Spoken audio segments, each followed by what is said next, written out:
Yo, yo, yo. What it do, Chicken Stew family? It's the Copper Color King. We back in this bad boy with some more good content, man. I ain't gonna lie, man. We about to hit him where it hurt, man. We gonna make this a nice, quick, and brief video because I kind of want to piggyback off of my previous video where we talked about the slave voyages and how we had more quote-unquote Africans going out of America into Africa than we had Africans coming from out of Africa into America. These Africans, of course, not actually being Africans, but being American Indians. So I'm like, okay, we got to do this full scale because we have to make it make sense for the people who don't want to believe it, who choose to hate on the truth. And you guys can like, comment, and subscribe. We got to make it make sense. So just to start off, right? When we was looking at some of these slave voyages on the database, right? On a database. One thing that stood out to me in particular was the simple fact that a lot of these slaves were being transported out of America in the 1840s, right? They were being transported. Oh my God, look at all these people again. Transported out of the Americas around the 1840s. Right, so what this said to me was, well, there's two very important periods of history that happened right before this, right? Or let me not say right before this, that was happening during this time. That could kind of put this information that we about to bring to the channel in perspective. And those two important periods of history, well, it would be the years of Indian removal that lasted from the 16 all the way up until the 1800s, and the Trail of Tears, and of course, what we cannot forever forget about, but antebellum slavery as we know of it today. Slavery in the South. Right, the origins run deeper than what most black people know today. Oh, black folks came from Africa. With Columbus, we skipped 400 years of history. Now, these same black folks who came from Africa with Columbus, their descendants is working on the plantations. Right, when we look at the timestamps and the timelines, a lot of this stuff don't make sense, right? And this is what we're going to do. So, yes, the Trail of Tears. We're going to start with this one first. No. We're going to start with this brother right here. I'm sorry. Like I said, we got to make this quick because I want to get me some sleep. We're going to start with Andrew Jackson. So, Andrew Jackson was given command of the United States military or government or military or whatever the case may be in 1813. He became the president in 1829. So the minute he received command is when antebellum slavery was born in the South, and not with the people who you think it was with. Right, this happened entirely with the American Indians, and this is how we're going to prove this, right? So he was given command in 1813. How do we know this?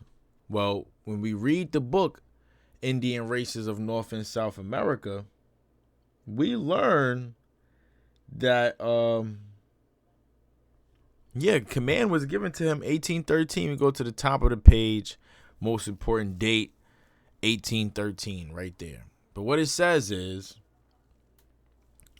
it says, to resist them, a large force was called into requisition in Tennessee, and the command bestowed upon General Andrew Jackson. Right, they were already beefing with the Indians. At this time, too, America was fresh out of war with Britain. Right, they just had went to war with Britain, I think 1810, if I'm not mistaken. 1812, they declared war against England in 1812. So they gave the brother command. After he gets command, we already know from the previous years that went by that there has been a series of events that forcibly removed the native tribes or the aboriginal tribes here in America from their homelands. Right? And I even pulled it up on ChatGPT just so that they could give us a chart. Right? And you know what? We're not even going to go to this one because this one get juicy. We're going to start with the first one that I picked up on, right? We have seen Indian wars here in America ever since 1610, starting with the Powhatan Wars. We did videos on this, right? We got stuff coming up about the Pequot War, King Philip's War, the Tuscarora War, Yamasee War, Chickasaw Wars, Pontiac's Rebellion. We are going to touch bases on all of this. Tecumseh's War, the Creek War, even the Seminole War. All of these wars that were fought to prevent the American government or colonizers from encroaching, taking, stealing land, and enslaving people. Right? We see the same sequence throughout each and every encounter. The only one that I could call different would be the Delawares, because William Penn didn't set that off. His sons did. But even with the Powhatan Wars, John Smith, right, on that, right, enslaving people. They made up a whole fake story about how this man pretty much won over Pocahontas when in reality she was kidnapped and murdered in England. So throughout all of these wars, the same thing that we have seen was people take from their land or from one place, pushed to the side, displaced, and placed somewhere else, or forced to relocate somewhere else. Right? This was a common issue that the people of America were facing for so many years. So we finally get up into the 1800s, Tecumseh's War. Why is this important? So we got to understand the Indian Removal Act just to begin with, right? The whole goal of the Indian Removal Act was to make way or make land for plantation owners and enslavers to begin cropping the land, sharecropping the land, or profiting from the land. The only way they were able to do this was by removing the people. See, the people here in America, they didn't have no concept of owning land. They lived off the land. So whatever the land gave them is what they considered a part of their survival. So when these Europeans came over here with their fancy muskets, guns, gold, and all of this stuff, even though it was already gold over here, right, it's like they used these commodities to try to leverage the people, sold them false dreams and hopes, took the land. Some of the people even tried to fight back, lost, right, because there was never no agreement on how they could proceed with this. You had some people like, yeah, give them the land, and some people like, no, this is our ancestral homeland. They give up the land. These plantation owners now began enslaving the POWs, the prisoners of war. And Andrew Jackson, he was at the forefront of all of this stuff. Right? He was at the forefront of the Trail of Tears. Right? It's because of him on why so many people were forcibly relocated or enslaved. They're going to tell us that 15,000 died. That's not true. They tried to send them to Africa or enslaved. He kicked all of that stuff off. So when you put it into perspective, it's like saying, well, slavery in the antebellum South, yeah, it started with Aboriginal peoples, but we talking about the 1800s now. That's so close in time. That's close to the abolishment of slavery. Right? With that being said, there's a huge possibility that the descendants of these Aboriginal peoples are walking America today as quote unquote black people, Negroes. Let's look at what else ChatGPT had to say, right? Then I'm going to show y'all some fire to further support my thesis, right? To support my claim. So I asked ChatGPT, right? Because I told him I'm reading a book that talks about Andrew Jackson's encounters with the Southeast tribes in 1810 and how he started to forcibly remove these people and enslave them, right? Starting with 1813, the Creek War, Jackson led U.S. troops against the Red Sticks Creek faction, right? The treaty that the Creeks were forced to sign, it stripped the nation of 23 million acres of land, even from the Creeks who helped him fight. Right, and what happened with this land, right? It was given to the slave owners or these plantation owners for them to grow the cotton and whatever else they was growing down there. You know, before the cotton, you know, we had indigo and so many other things like that. The maize, right, benefiting off of our crops. Jackson was a slaveholder himself, and in these campaigns, he enslaved captured native people. Right? So, what's the angle? Right? The wars against native tribes directly fueled the expansion of slavery in the Deep South. Directly fueled the expansion of slavery in the Deep South. They pressed the Choctaw, the Chickasaw, and the Seminoles. These people gave up millions of acres of land in the very same places we know to have the plantations. Florida, South Carolina, Mississippi, Alabama. Right? The very same place where we know to have these plantations. Oh, and let's not forget to mention, this is where we start seeing the term black Seminoles start to pop up and stuff, right? What is a black Seminole? Doesn't make no sense to me. We're going to go back in the book, right? I want to continue to show y'all some more of these parts, right? I highlighted a lot of this stuff, and I was trying to bring the highlighted version I had to the video, but my computer is geeking. I don't know what's going on, so I'll figure that out in very, very much later times. But we got to get into the meat and potatoes, right? So we got one part right here that talks about what happened with some of the Aboriginals after they had a small feud. And what was the end result with these people, what they did, and like I said, what happens with the prisoners, right? They are enslaved. Check this. So it says, we're going to start right here. From this place, Colonel Coffee was dispatched with 700 men to beat up the enemy's quarters on the Black Warrior River. Right? Shout out Chief Tuscaloosa. While the commander of the army turned all his attention to securing some supplies, provisions for his famished troops, encamped in the enemy's country, whither they had arrived by forced marches, the troops were necessarily exposed to great hardship and want.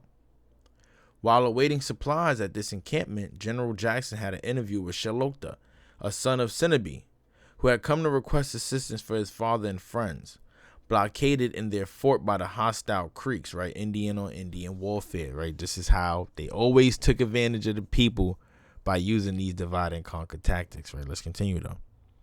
He said that a considerable force of the enemy was now in the vicinity of the 10 islands on the Coosa. The news was confirmed by other messengers, and the commander proceeded towards the Coosa to protect his Indian allies, notwithstanding the straits to which his men were reduced from want of provisions. The troops reached the islands without encountering any enemy.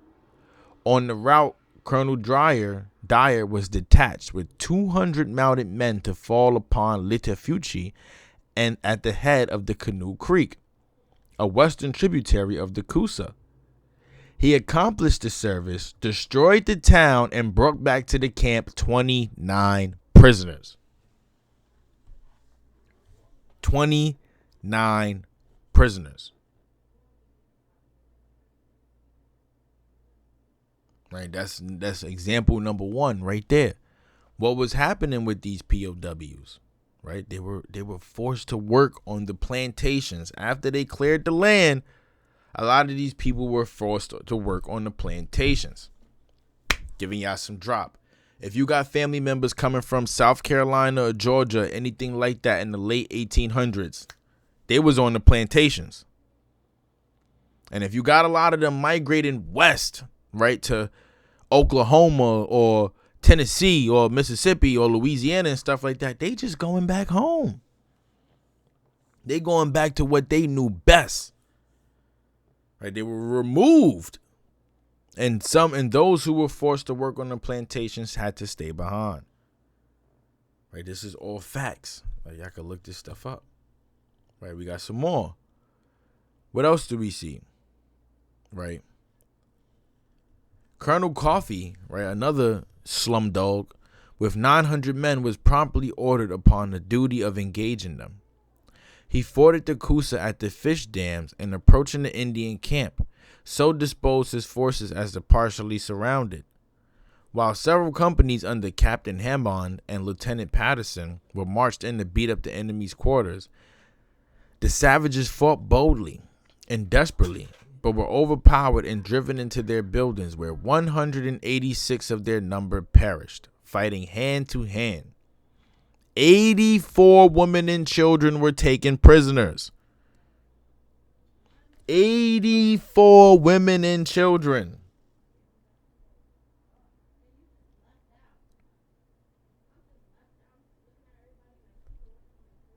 They were taken prisoner. All of these people, again, like I said, these are the same folks that they took from Florida, right, and then brought them to New Orleans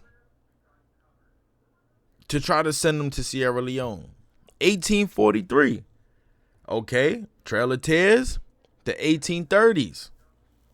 He moving all of these people, and the ones who are considered or deemed to be slaves. Come on now. Let's make these people African. Let's send them to the land of the blacks, right? Let's send them to the land of the blacks. Let's send Ohela Belly to the land of the blacks, knowing damn well she's from America. Right? The manuscript says it. Right? The persons above described were not imported into the United States since the first day of January 1808. They are from the United States. All of these people, right? POWs, people who were forced to partake in the Trail of Tears. Y'all said our ancestors ain't have parts of that? What? Don't you know all of these areas are, this is all the Southeast? Alabama, Arkansas, Georgia, well, not for the exception of Illinois and Kentucky and Missouri, but North Carolina, Oklahoma, we're going to call that the Southeast too, and Tennessee, South Carolina, Florida. Right, this is where the Trail of Tears was really hitting at, folks. And shout out them folks in the Midwest, because they had to throw them in there too. Those are also copper-colored tribes of America. So you can't sit here. We can't sit here and negate away from these truths no more. Because this is our truth, right? Like I said, we gonna make it make sense for people. This is a part of the journey. Understanding who were the slaves that were working the plantations. Oh, these were just the survivors from the Trail of Tears. These were just the survivors from the Indian Wars. These were just the survivors from the Creek Wars, the Chickasaw and Choctaw Wars. General Jackson was playing with these people's lives, right? Taking these PMWs and taking them far away from home. Right? Forcing a lot of these people to band together off of one common origin. They all knew how to speak Muskogee. On the low, though. On the low, though. That's the dialect of the Southeast. Right? Meanwhile, the colonizers, them stickheads in them, they think Muskogee's a tribe.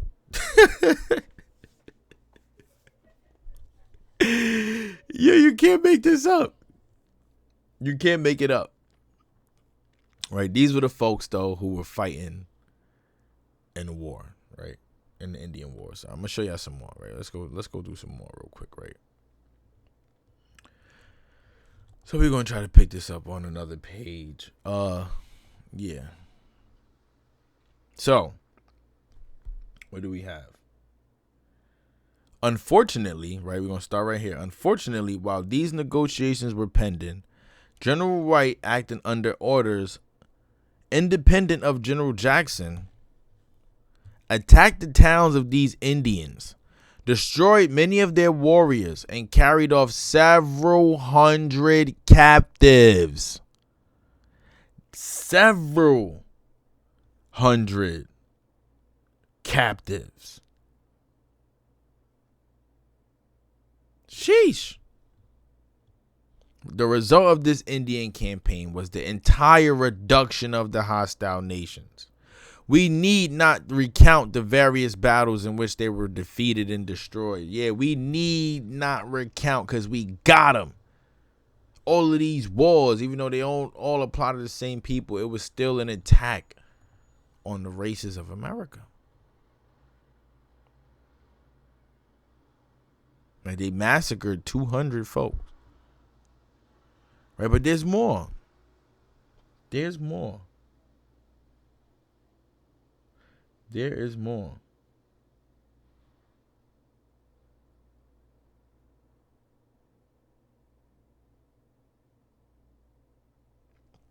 Check this part out. I'm going off my iPad, like I said, y'all. So I'm taking my time, right? So, right, it says this was in the month of March 1814 on the 27th. General Jackson, with the force of whites and friendly Indians, remember, black on black crime, getting us to work against each other, same stuff they try to do today. 3 times the number of the enemy commenced operations against the fort. General Coffee, with most of the cavalry and Indian allies, was directed to surround the bend in order to cut off all retreat across the river. The place was then carried by storm under a heavy fire from within. More than half the Indians were killed at the fort, and an unknown number perished in the endeavors to escape by crossing the river, beset as it was by the assailants. Right?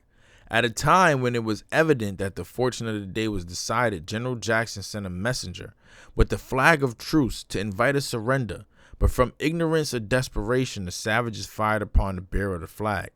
After this, no mercy was shown until night put an end to the work of destruction. They were shot or cut down wherever they could be found, and even on the following morning, a considerable number were erected from the caves and reeds, where they had sought concealment and remorselessly put to death. Several hundred women and children were made captives. Again.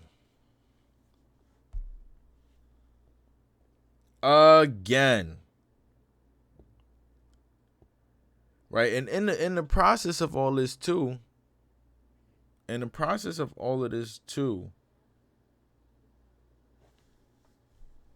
he gave these people no choice. Give up your land or die.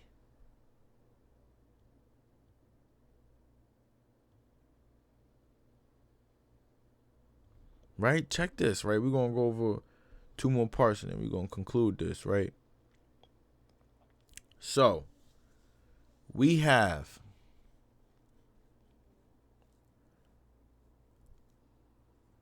to several hundred women and children made captive.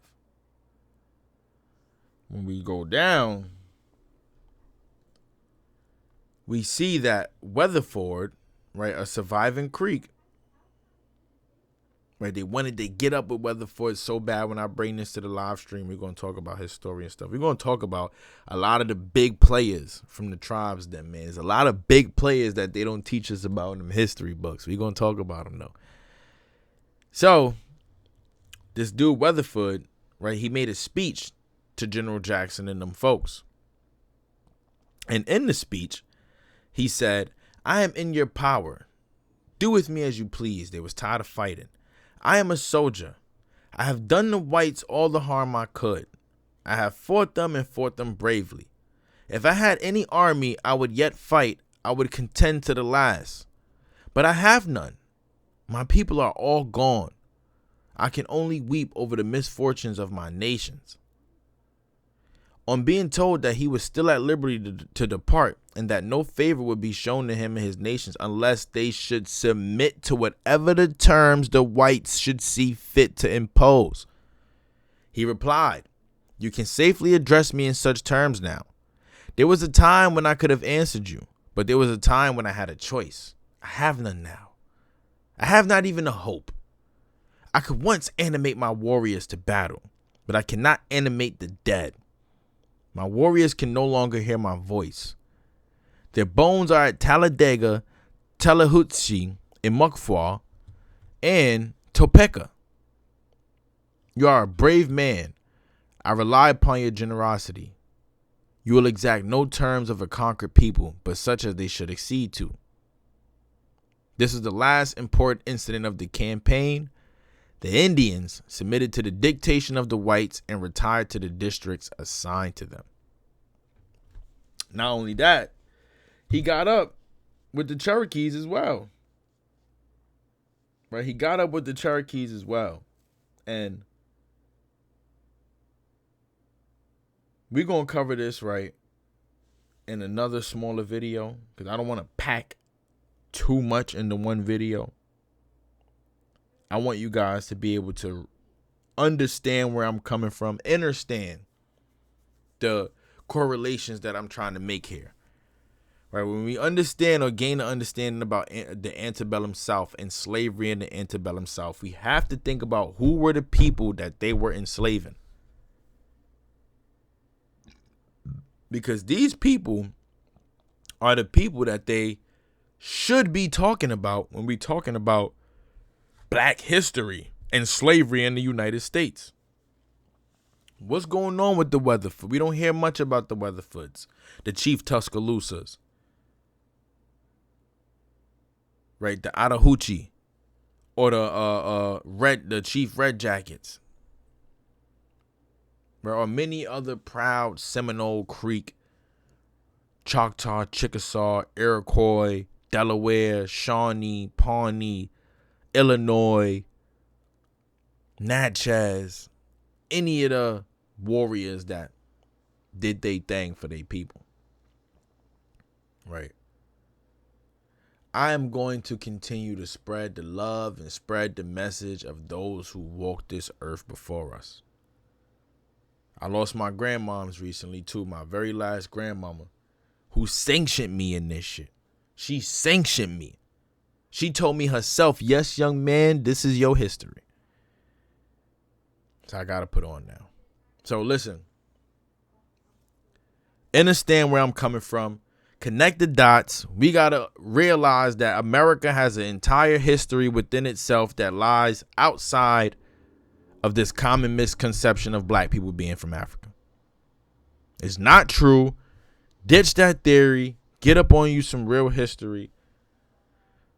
And make every day a journey to achieve higher learning. There was Africans coming, but we cannot continue to connect to something that doesn't entirely belong to us. And with that, I rest my case. I love y'all. And until the next one, let's get it.